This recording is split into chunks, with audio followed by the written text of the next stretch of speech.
The Grand Council chamber of Zarthalia sparkled with living crystal.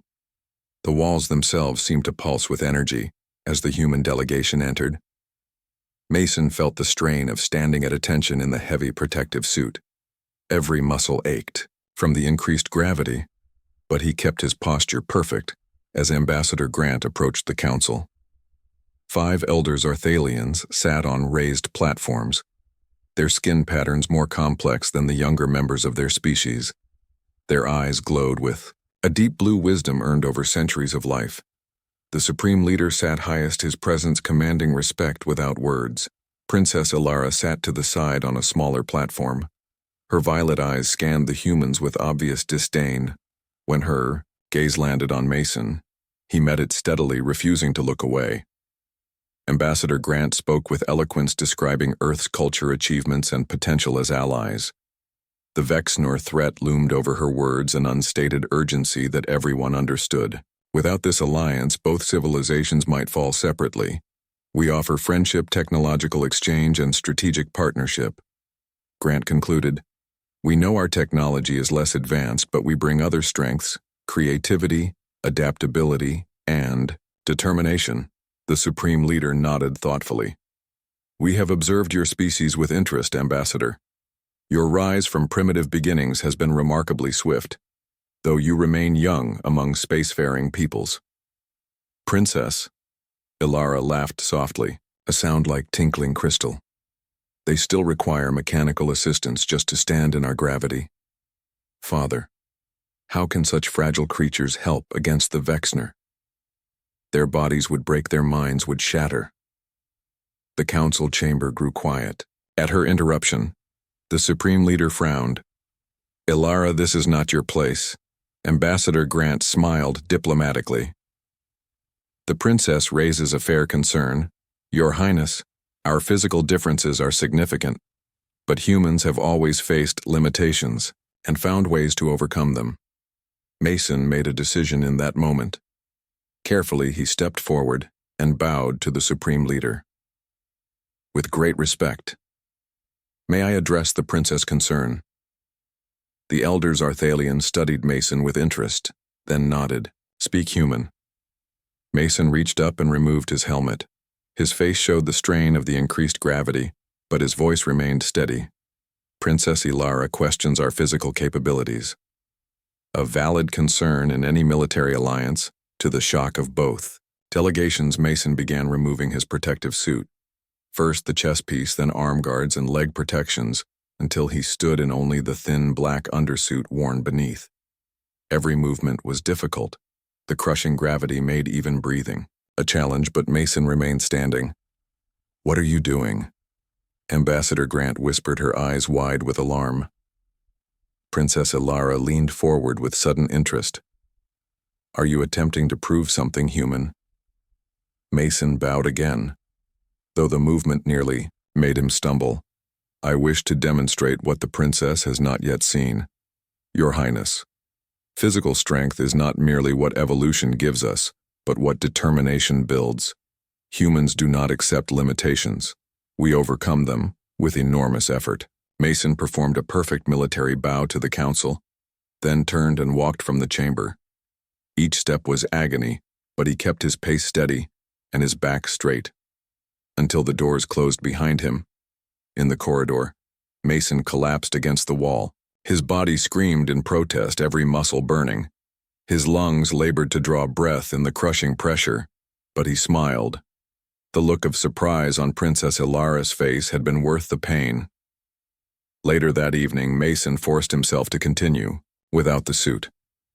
He moved through his quarters, slowly performing basic exercises despite the pain. Every movement was a battle, but he pushed through. Each repetition became slightly easier as his body began the long process of adaptation. A chime announced a visitor. Mason opened the door to find Ambassador Kira, the Zarthalian guide, looking at him with concern. The ambassador sent me to check on your well-being, Security Officer Clark. What you did today was unexpected and potentially dangerous. Mason smiled grimly. Is the princess still mocking our weakness? Ambassador Kira tilted his head. The council is discussing your demonstration with great interest.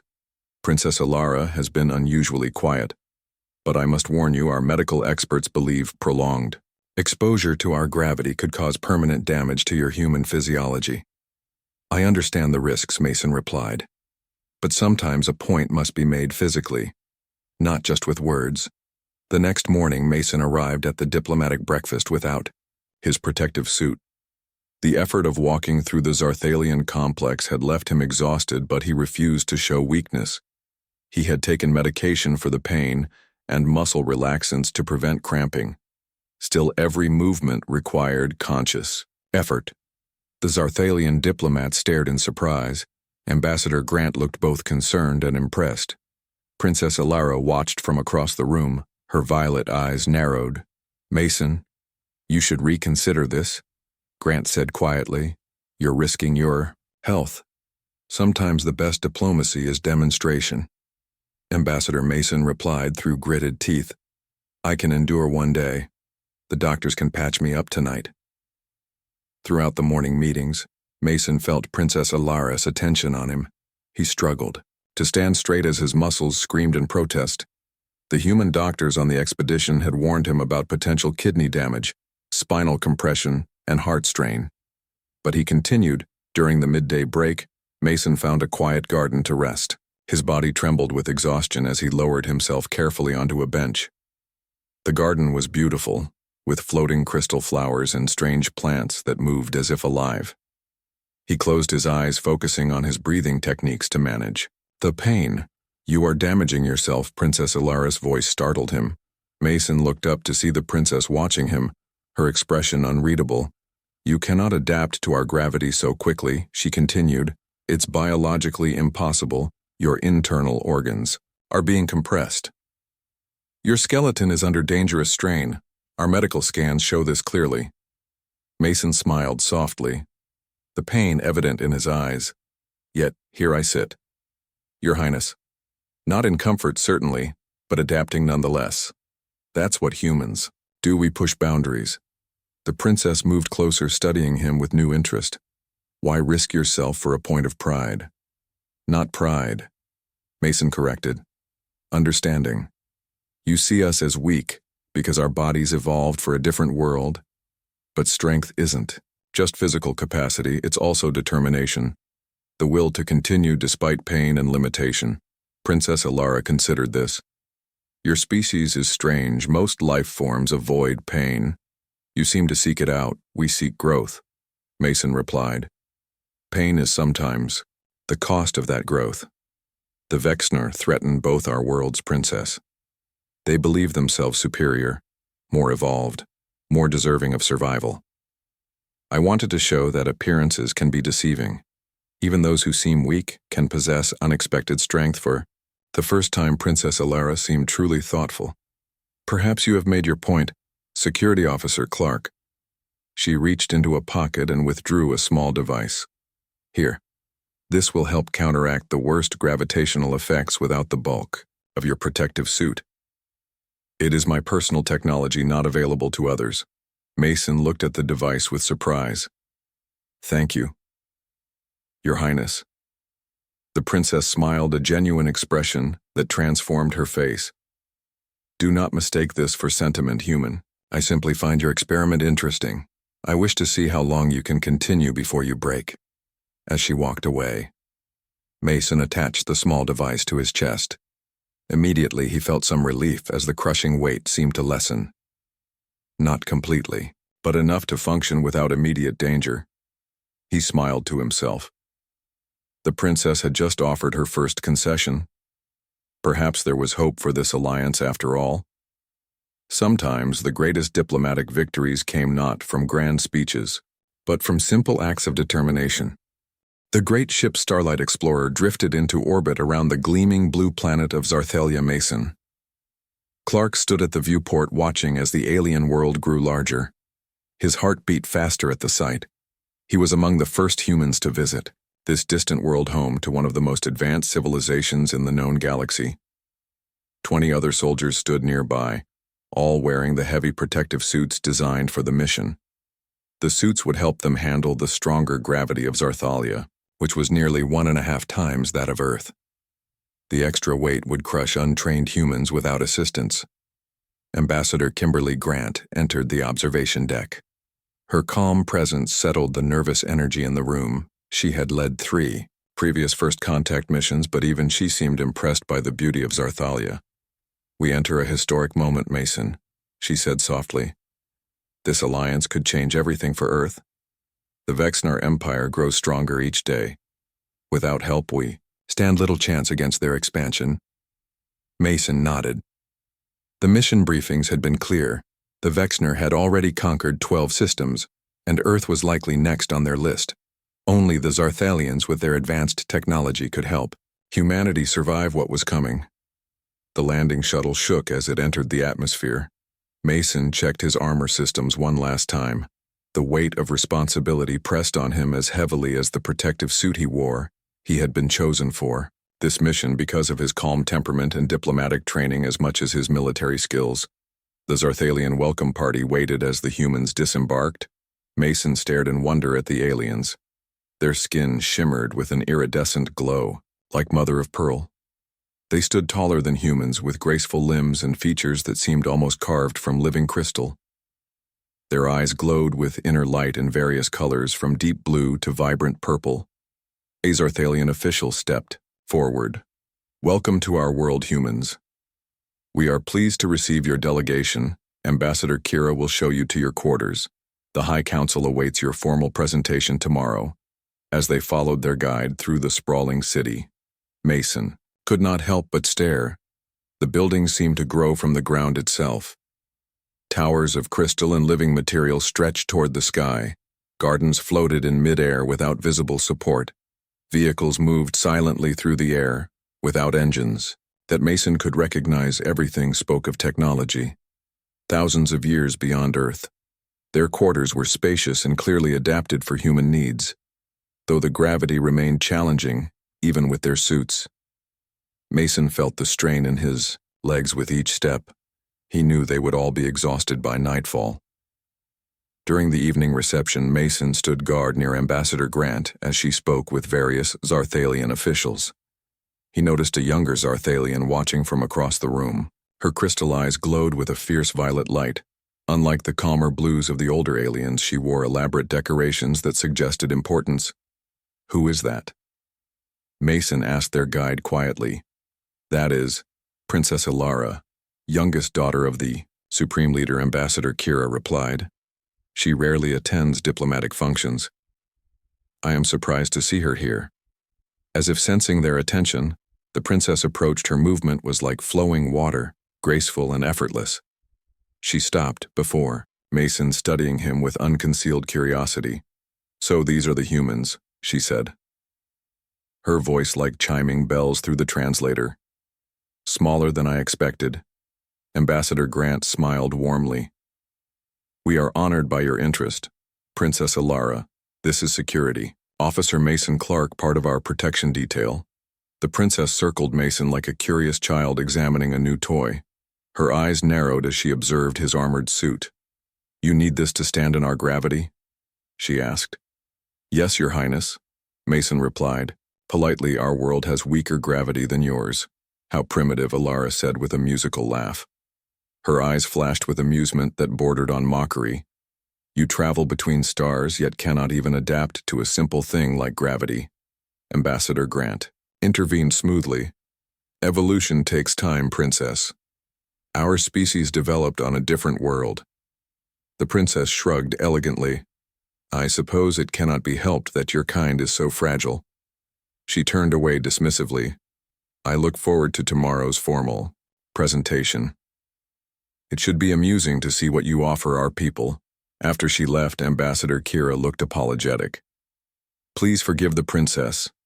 She is young by our standards, only 19 of your years. Though she will live for centuries, she has not yet learned." Diplomatic grace. Mason nodded, understanding. The princess was barely an adult by human standards, yet would outlive everyone on the human delegation by hundreds of years. The thought was humbling. That night in his quarters, Mason removed his protective suit with relief. The crushing weight of Zarthalia's gravity immediately pressed down on him. He struggled to move normally, even to breathe deeply. Each step required conscious effort. A thought of Princess Alara's dismissive words. Her mockery stung more than he wanted to admit. She saw humans as weak, primitive creatures barely worth notice. Mason looked at himself in the mirror and made a decision. He would train in Zarthalia's natural gravity. He would adapt as much as possible. Without technological help, it would be painful, perhaps even dangerous. But Mason knew that humans had one advantage the Zarthalians might not understand: the ability to adapt to overcome seemingly impossible challenges. Through struggle, humans grew stronger. It was the story of their entire history. Tomorrow, the real diplomatic work would begin. The fate of Earth might depend on this alliance. But Mason had his own small battle to fight, a battle against limitations, against expectations, and perhaps against the dismissive judgment of a certain violet-eyed princess. A week passed since Mason began his experiment. With Princess Alara's device, he could function without the bulky protective suit, though the gravity still strained his body. Each morning he woke aching and exhausted, but each day grew slightly easier. His muscles adapted, his lungs grew stronger. His body was changing in response to the challenge. The diplomatic meetings continued. Ambassador Grant and the Zarthalian Council discussed technology exchanges, defense strategies, and cultural integration. Mason noticed the Zarthalians watched him with growing interest as he continued to move without protection in their gravity. Princess Alara appeared at more meetings than before. According to Ambassador Kira, her attendance at diplomatic functions had been rare before the human arrival. Now she watched the proceedings with keen attention, particularly when Mason was present. After one long session, Mason found a training area in the Zarthalian complex. It was designed for their military with strange equipment he didn't recognize.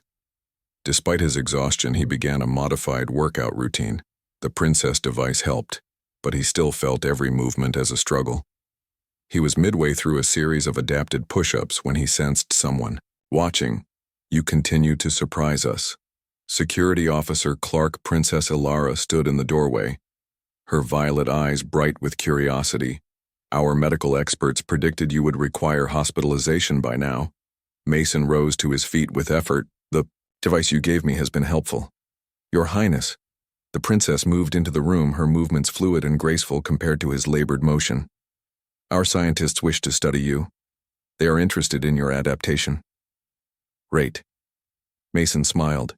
"Is that why you've been attending the diplomatic meetings, to observe me?" Alara tilted her head. "My interest is scientific. You are the first human to attempt extended exposure to our gravity without full protection. The results are unexpected." "What did your scientists expect?" Mason asked. The princess gestured to a nearby bench and they both sat. Mason gratefully. "They expected complete physical failure within 3 days. Organ damage, muscle tears, spinal compression.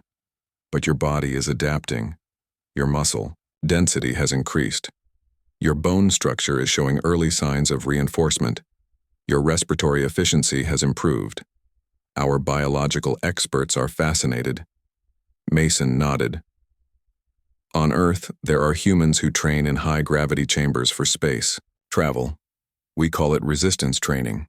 But your natural gravity is stronger than anything we can safely create." Alara studied him, her expression thoughtful. "You mentioned determination before. Is that truly enough to overcome biological limitations?" And alone, Mason admitted. "But combined with knowledge, proper technique, and gradual progression, yes, humans have climbed mountains that once killed anyone who attempted it. We have dived to ocean depths that should crush us. We've survived in deserts, frozen, wastelands, and even the vacuum of space briefly. Each time we learn, adapt, and go further." The princess considered this. The Vexner believed that natural evolution is the only true path to advancement. They see technological assistance as weakness. They would consider your protective suits evidence of your inferiority. "And what do you think, Your Highness?" Alara was quiet for a moment. "I am beginning to think determination might be its own form of evolution." Over the next days, Princess Alara began joining Mason during his training sessions. She watched with interest as he pushed his adapting body, asking questions about human physiology and training methods. Mason in turn learned about Zarthalian biology, their natural crystalline exoskeleton, their extended lifespans, and their different approach to physical development. You focus so much on improvement, Mason noted as they walked through the diplomatic complex. His movements were becoming more natural, though still strained. The princess kept her pace slow to match his. Why train at all when your species naturally lives for centuries? Alara gestured to her iridescent skin. We focus on perfecting what evolution has given us, not changing it. Our training enhances natural patterns, strengthens existing capabilities. We seek harmony with our design. Mason smiled. That explains the difference in our approaches. Humans seek to overcome our design. When we find limitations, we push against them. One morning, Mason arrived at their usual training area to find Princess Alara with several Zarthalian scientists. They approached with scanning devices and nervous expressions. The princess has informed us of your adaptation experiment. One scientist explained. We would like to gather data if you, permit it. Such biological plasticity is rare among spacefaring species, Mason agreed. The scientist took measurements, recorded his movements, and compared readings to his baseline scans from arrival. Their excitement grew as they reviewed the results. Extraordinary. One scientist murmured. Your muscle density has increased 30%. Your lung capacity has expanded. Your bone density shows remarkable reinforcement. All in just 2 weeks. Princess Alara watched with evident pride as if Mason's accomplishments somehow reflected on her. Is this adaptation rate normal for humans? She asked. Mason shook his head. Not this extreme. The gravity here provides constant resistance. My body is responding to the challenge. Some humans adapt faster than others, but all healthy humans have this capacity to some degree. The scientists continued their discussion in the Zarthalian language, too complex for the translators to process accurately. Mason caught Princess Alara watching him, her expression thoughtful later. They sat in the garden that had become their regular meeting place. Mason's movements were still labored but noticeably improved. He no longer struggled simply to breathe. You have made quite an impression on our scientists, the princess said. Our people value knowledge above all else. Your demonstration has provided new insights into biological adaptation. Mason smiled slightly. The scientific interest is unexpected, but welcome. I only wanted to show that humans shouldn't be underestimated. Alara nodded. Her crystalline features caught the light, making her appear to glow from within. When you first removed your protective suit in the council chamber, I thought you were merely being prideful. Now I understand you were making a point about your species. Mason looked at her curiously. What point do you think I was making? The princess met his gaze. That limitation can be overcome. That evolution continues through effort. That appearances can be deceiving. All true. Mason agreed. But there was another message. Specifically for you, Alara raised an eyebrow. That mockery rarely leads to understanding. Mason said gently. You dismissed humans as weak without knowing us. You judged based on superficial differences without seeing what lies beneath. The princess looked away for the first time, showing discomfort. I spoke carelessly that day. I had never met humans before. You were strange to me. Different, I reacted, as many do to the unknown, with distance and judgment. Mason smiled. That too is something our species share, princess, fear of the unknown, unfamiliarity with difference. But we can overcome that limitation as well. Through exposure, through effort, through determination. A comfortable silence fell between them. For a moment they were not human and Zarthalian, not soldier and princess, but simply two beings sharing understanding. The next day brought alarming news. A Vexnor scout ship had been detected at the edge of the Zarthalian system. The diplomatic meetings took on new urgency. An alliance was no longer a theoretical benefit, but an immediate necessity. Mason found himself included in military strategy sessions. His experience with Earth Defense Forces suddenly valuable. The Zarthalian military leaders no longer seemed concerned by his physical differences. They focused instead on his tactical knowledge. Princess Ilara attended these meetings as well. Though she held no official military position, her keen intelligence and growing knowledge of humans made her contributions valuable. After one particularly tense session, she walked with Mason through the complex. "The Vexner will come," she said quietly. "They always do. They believe themselves the pinnacle of evolution. The only species worthy of expansion." Mason nodded. "We have enemies like that in Earth's history. People who believed their natural superiority gave them the right to conquer others. How did you defeat them?" "Not easily," Mason admitted, "and never completely. The belief in natural superiority resurfaces in each generation, but we continue to fight it. We continue to prove that worth comes not from inheritance but from action, not from what you are born as, but what you choose to become." "Princess." Ilara stopped looking at him with new understanding. "That is what you have been demonstrating. All along, isn't it? Not just physical adaptation, but a philosophy." Mason smiled. "Perhaps, Your Highness. Perhaps that is exactly the alliance our peoples need most of all."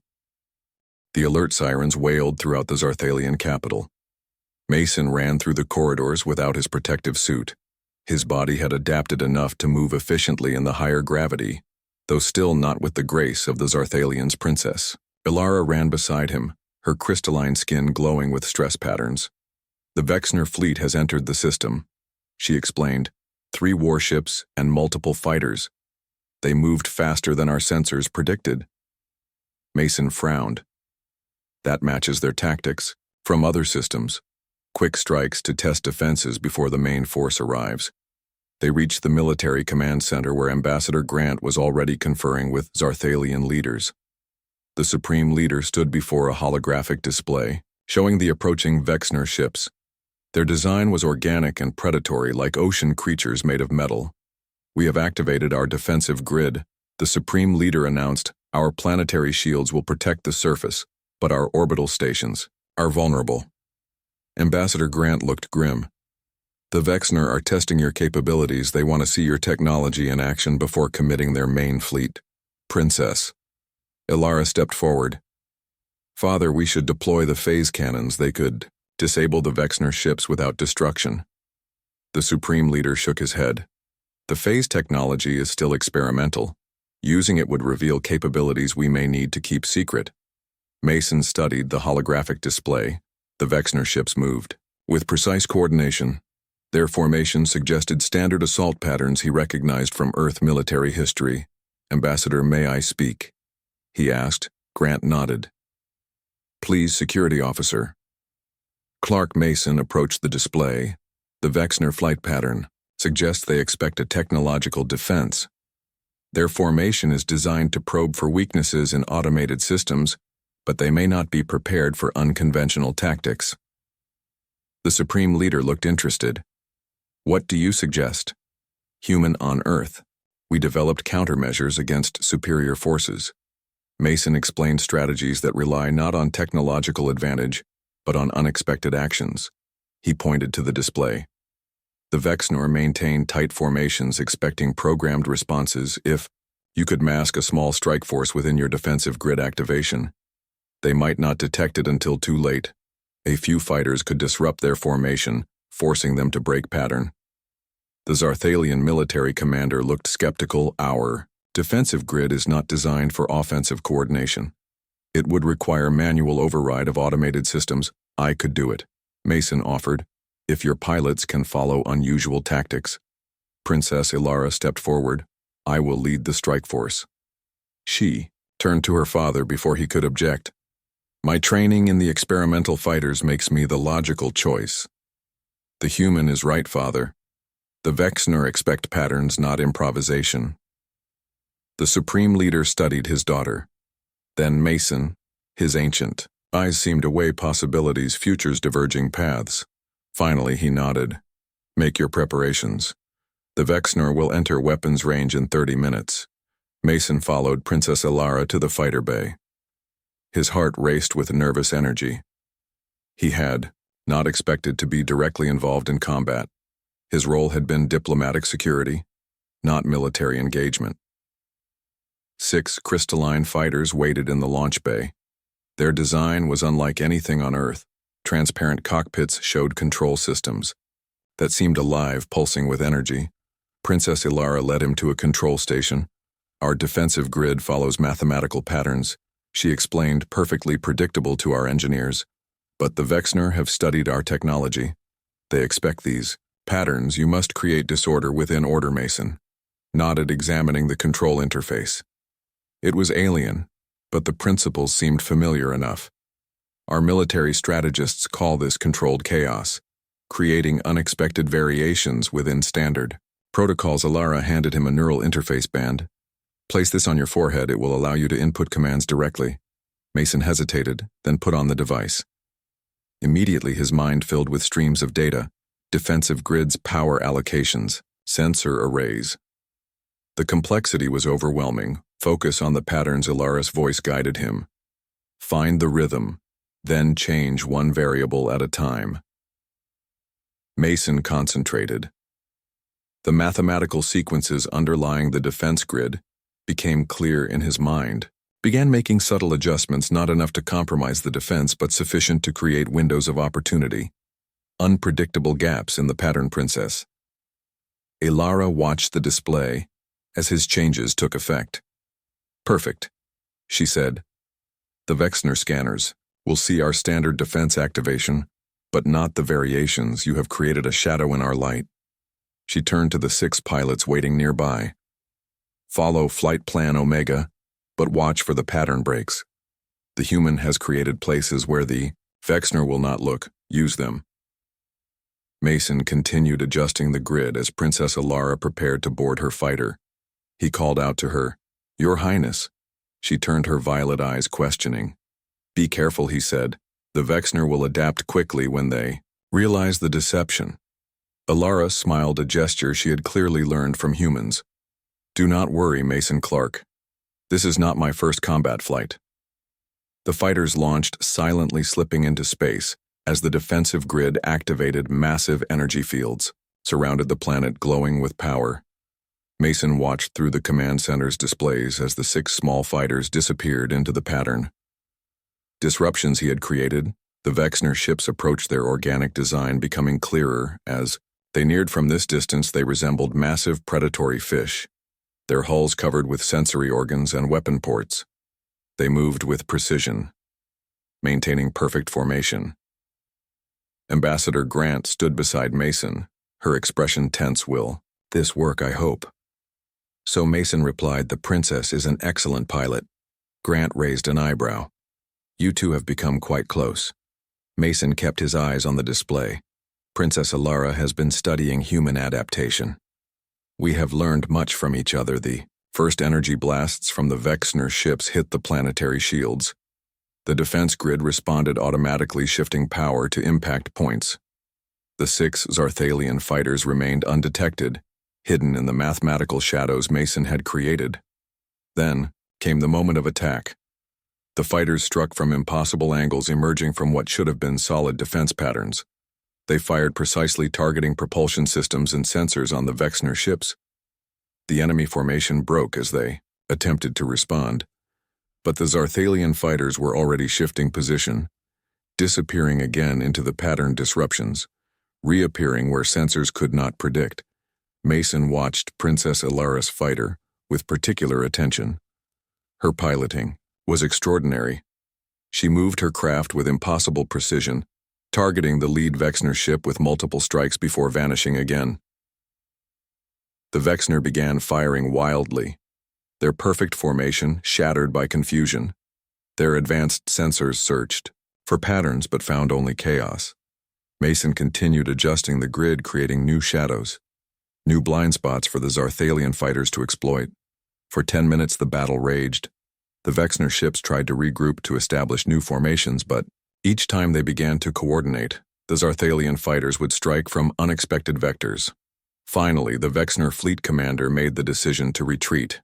The 3 warships turned, activating their faster-than-light drives. The damaged lead Ship struggled to maintain position, its engines flickering with damage. The command center erupted in celebration. The Supreme Leader nodded with satisfaction. A successful defense without revealing our most advanced weapons. Well done. Mason removed. The neural interface banned.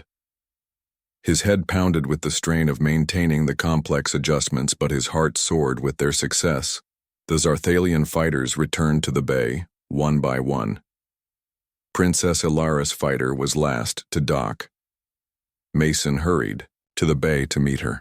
As she emerged from her crystalline craft, her skin glowed with excitement.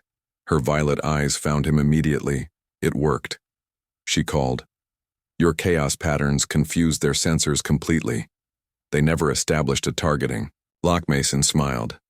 Relief and pride mingled in his chest. You flew beautifully. Your Highness, I could barely follow your maneuvers. Ilara approached him, standing closer than Zarthalian custom normally allowed. We make an effective team. Mason Clark, your human unpredictability and our Zarthalian technology. The Vexnor were not prepared for such a combination. The Supreme Leader entered the bay, his ancient eyes taking in the scene. His daughter standing close to the human, the successful pilots, celebrating their victory. The damaged but intact fighters. This was only a scouting force, he said. His voice carried the weight of centuries. We have won a skirmish, not the war. The Vexnor will return with greater numbers and new tactics. Princess Ilara nodded, Father. I request permission to work with Security Officer Clark to develop more unconventional defense strategies. The Vexnor expect us to fight as Zarthalians. They do not understand human tactical thinking. The Supreme Leader studied Mason. With new respect today, you have proven the value of your species' perspective. Security Officer. The Alliance Ambassador Grant proposed seems increasingly wise. Mason bowed respectfully. My people have faced threats throughout our history. Your Highness, we have learned that survival often depends not on superior strength, but on adaptability, on finding new approaches when old ones fail. The ancient leader nodded. Perhaps this is why the Vexnor fear your kind. They sense in you something they cannot. Predict evolution through choice, not merely through natural selection. Later that evening, Mason stood on a balcony overlooking the Crystal City. His body ached from the strain of the day, the neural. 1 month after the Vexnor attack, the human delegation prepared to return to Earth. The formal alliance had been signed, technological exchanges had begun, and military cooperation was established. Mason stood in his quarters packing his few belongings. His body had changed during his time on Zarthalia. His muscles were denser, his movements more efficient. Even without Princess Ilara's device, he could now move comfortably in the higher gravity. A chime announced a visitor. Mason opened the door to find Princess Ilara waiting. Her violet eyes seemed dimmer than usual. You are leaving tomorrow, she said. Mason nodded. The Starlight Explorer returns to Earth with the treaty documents Ambassador Grant needs to present the alliance terms to our government. The princess entered his quarters, looking around at the sparse room. You have adapted well to our world, she observed. Your biological readings now show complete accommodation to our gravity. The scientists are still studying how this was possible in such a short time.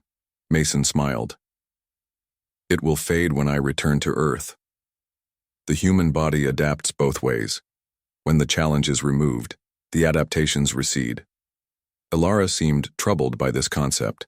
The idea that evolution could reverse that progress might be lost. She shook her head, dismissing the thought. I have something for you. She held out a small crystalline device similar to the gravity compensator she had given him earlier, but more elaborate. This contains the complete research data on your adaptation process, she explained. And something more.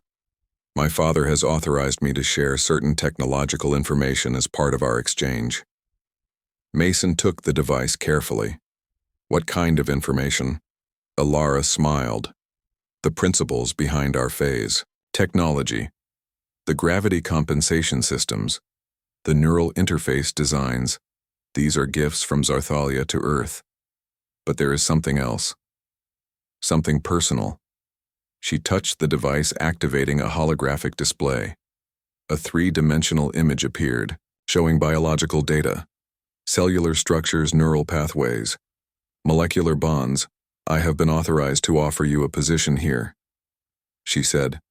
Her voice was formal, but her eyes watched him intently. As liaison between our worlds, you understand both our cultures now. You have proven your value during the Vexner attack. Mason stared at the offer surprised. We expected Ambassador Grant to remain as liaison. The princess shook her head.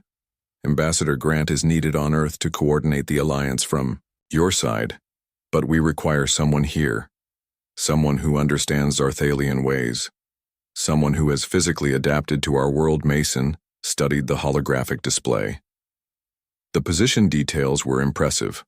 Full diplomatic status, research opportunities, cultural exchange, but one detail caught his attention. A medical procedure. Cellular stabilization. What is this? He asked, pointing to the procedure. Ilara looked slightly uncomfortable. It is optional. Of course, but our scientists believe they can stabilize the adaptations your body has made. Make them permanent even if you return to Earth gravity. The process would also enhance your cellular regeneration, potentially extending your lifespan. Mason understood the unspoken implication.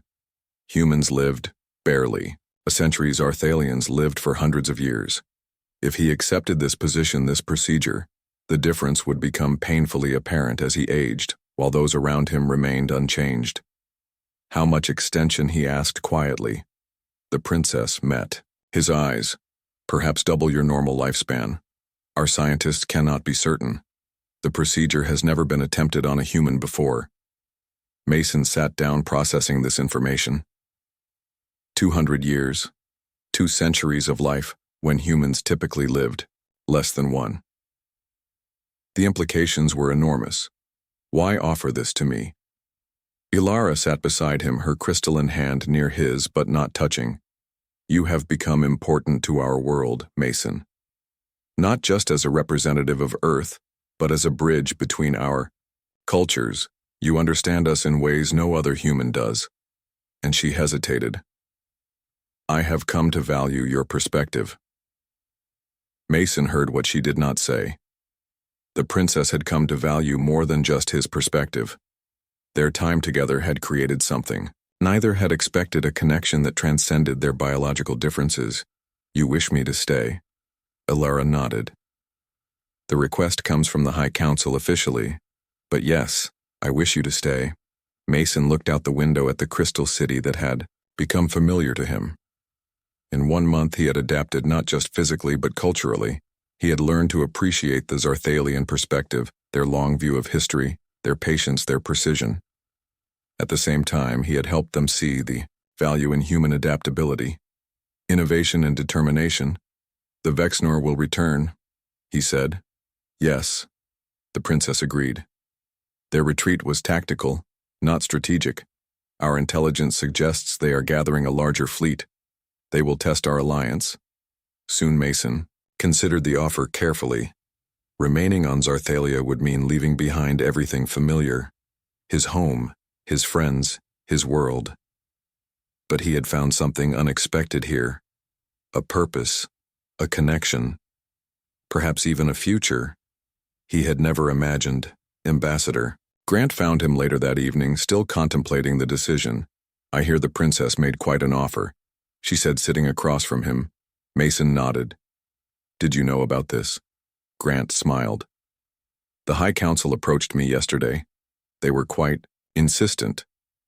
You made quite an impression, Mason.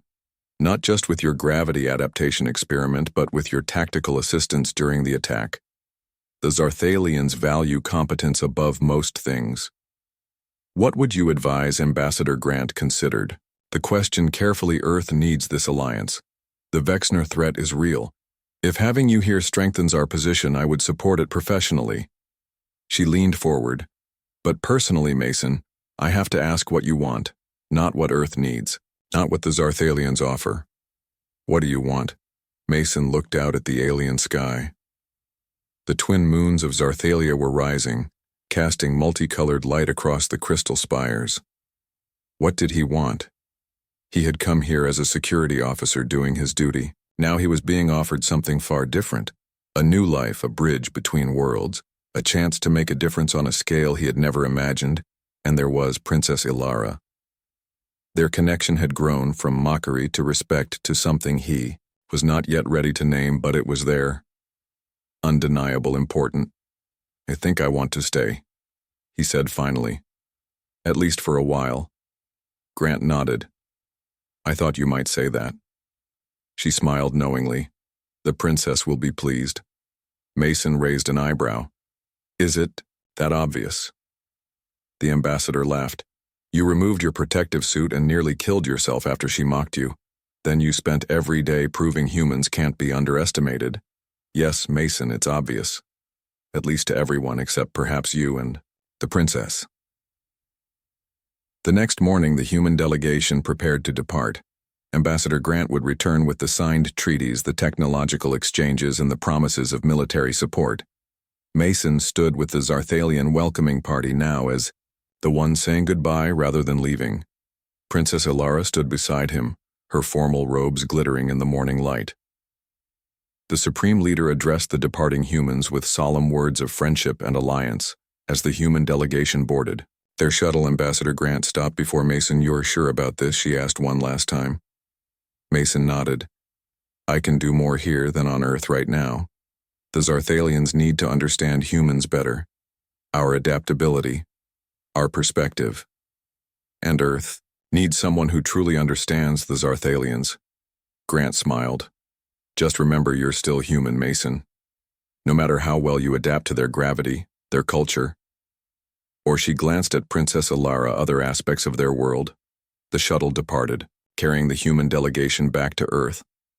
Mason watched until it disappeared into the atmosphere. A strange feeling settled over him. Not homesickness, exactly, but the awareness that he had chosen a different path. He was now truly between worlds. Neither fully of Earth nor of Zarthalia. Princess Ilara seemed to sense his thoughts. "You can return to visit Earth," she said. "The alliance includes regular diplomatic exchanges." Mason smiled. "Thank you, Your Highness. But my place is here now, at least, until the Vexner threat is resolved." The princess studied him. Her violet eyes seemed to see beyond his words. "You have chosen a difficult path." Mason Clark. To live between worlds is never easy. But perhaps it is those who stand between who build the strongest bridges. Mason looked out at the crystal city that would now be his home. He thought of the challenges ahead, the cultural differences he would navigate, the biological adaptations he would maintain, the Vexner threat that loomed on the horizon. But he also thought of the opportunities, the chance to represent humanity in a way no one had before, the possibility of helping two very different species find common ground. For a human, that's nothing new. "Your Highness," he said, "we have always lived between what we are and what we might become, between our limitations and our potential." Princess Ilara smiled. "That is what fascinates me most about your kind. You see boundaries as challenges, not as barriers." As they walked back toward the city, Mason felt the weight of Zarthalia's gravity.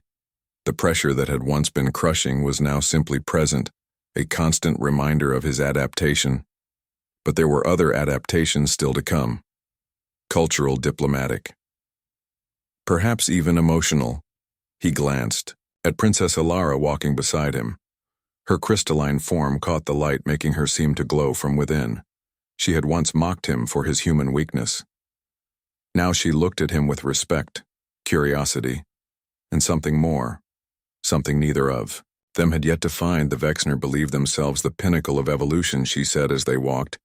Their natural development makes them superior in their minds.